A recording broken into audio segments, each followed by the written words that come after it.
এই মুহূর্তে যে খবরে চোখ রাখবো, বিজেপির কর্মীদের উদ্দেশ্য করে বলেন 500 টাকা দিন, না হলে আমাদের চলবে কিভাবে। এই কথা বলতেই বেধড়ক মারধর সেই ব্যক্তিকে। আমি বললাম যে আজকে তোমার কাজ বন্ধ, তাহলে আমাদেরকে 500 টাকা দেন। আচ্ছা, তাহলে আমরা কাজ যাবো না, হ্যাঁ, এই কথাই বলেছি। আচ্ছা। তাছাড়া আর কিছু বলিনি। আপনার নাম? আমার নাম রাজু বাউলি। বাড়ি? 143 নম্বর তেঁতুলতলা রেলগেটে অবরোধ করতে চাইলে ট্রেনের গতি থাকায় সেখান থেকে সরে আসে কর্মীরা। ট্রেন পুরোপুরি প্ল্যাটফর্মে ঢোকার আগেই মুর্শিদাবাদ স্টেশনের 3 নম্বর প্ল্যাটফর্মে রেল লাইনে বসে পড়ে বিজেপি কর্মীরা। ট্রেন থামিয়ে দেন লোকো পাইলট। দুটি বগি প্ল্যাটফর্মের বাইরে থেকে যায়। যতক্ষণ পর্যন্ত আশ্বাস দেওয়া না হবে কেন গতকাল ছাত্রদের লাঠিচার্জ করেছে, ততক্ষণ রেল অবরোধ চলবে বলে জানান বিজেপি বিধায়ক গৌরীশঙ্কর ঘোষ। প্রায় 1 ঘন্টা দাঁড়িয়ে থাকার পর 7:30টার সময় ভাগীরথী এক্সপ্রেস মুর্শিদাবাদ স্টেশন ছেড়ে যায়। জিয়াগঞ্জের এক ব্যক্তি রাজু হালদার বহরমপুরের এক বেসরকারি হাসপাতালে কাজ করার জন্য যাচ্ছিলেন ভাগীরথী এক্সপ্রেসে করে।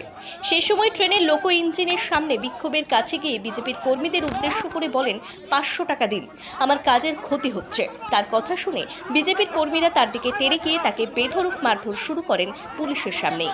মুর্শিদাবাদ থানার পুলিশ ও আরপিএফ তাকে উদ্ধার করে নিয়ে যায়। ইব্রাহিম শেখের রিপোর্ট, aim.story বাংলা।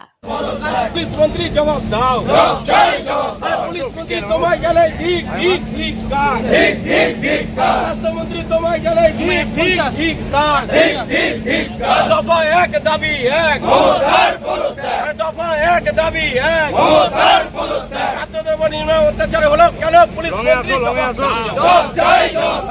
খবর করুন, খবর করুন, খবর করুন, খবর করুন।